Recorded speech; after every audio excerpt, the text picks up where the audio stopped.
Syria? Okay, please. Okay, thank you. I'm sorry, thank you very much. Thank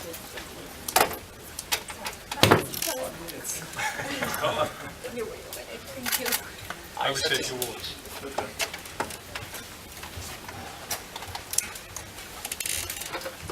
Mrs. Kane has briefed the interested delegation on the findings of the investigative team of the Procedural during the visit to Syria. The briefing was interesting, and I guess the Secretary General or one of his aides, whether Mrs. Kane or anybody else, will brief you on their own assessment.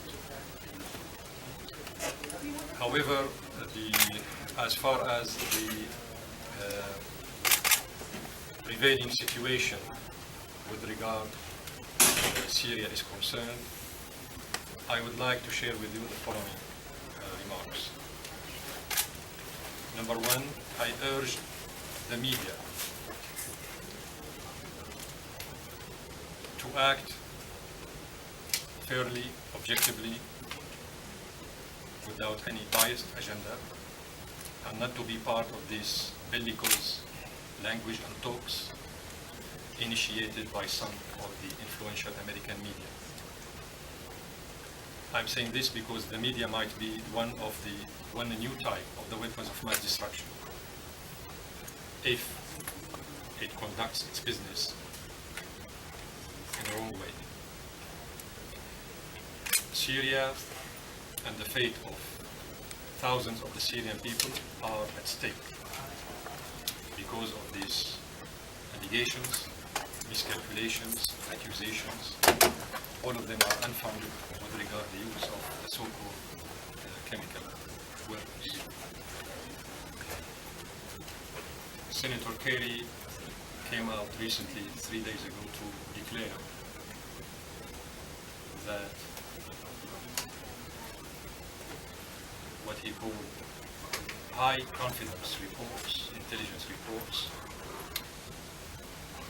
have proven that chemical weapons were used in Syria.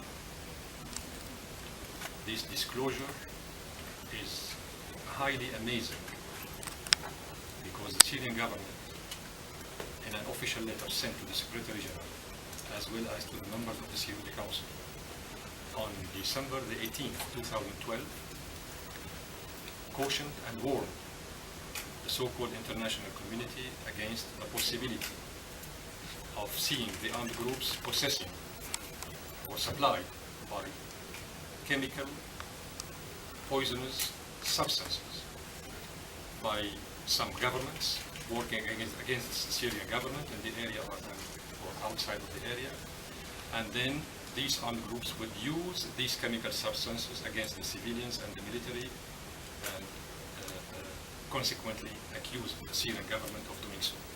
We said that on December the 18th, 2012. One day after the attack of Khan al-Asal in Aleppo, meaning which happened, as you know, on the 19th of March, 18 hours after the attack had occurred, the Syrian government once again informed the Secretary General as well as the members of the Security Council of the use of chemical substances by the armed groups in Khan al-Asal against civilians and military. It took Mr. Kerry and the American administration almost 8 months to come up to the international community with this very big disclosure of saying that, you know what, chemical substances were used in Syria. And that is in itself a proof that the Syrian government did it.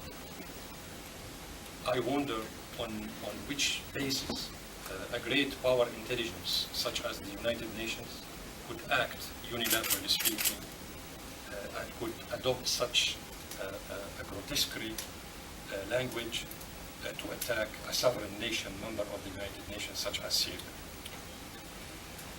And then who appointed the American administration to anticipate on the outcome and the findings, final findings of the mission of this investigation. How could the United States of America act unilaterally speaking from outside the context of the United Nations? Who asked Mr. Obama to be the bully of the world? Why not waiting until the investigative team headed by Dr. Selstrom has finalized and completed its mission of investigation?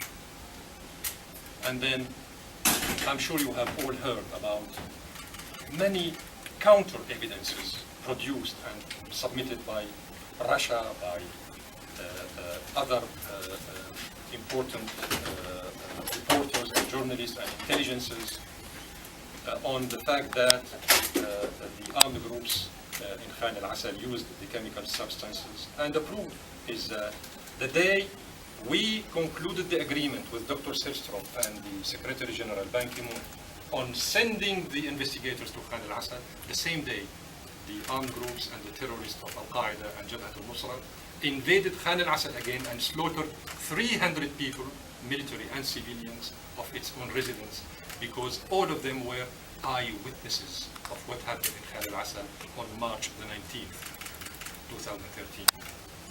Then the Russians submitted a report of 80 pages, scientific report, to the Security Council as well as to the Secretary General.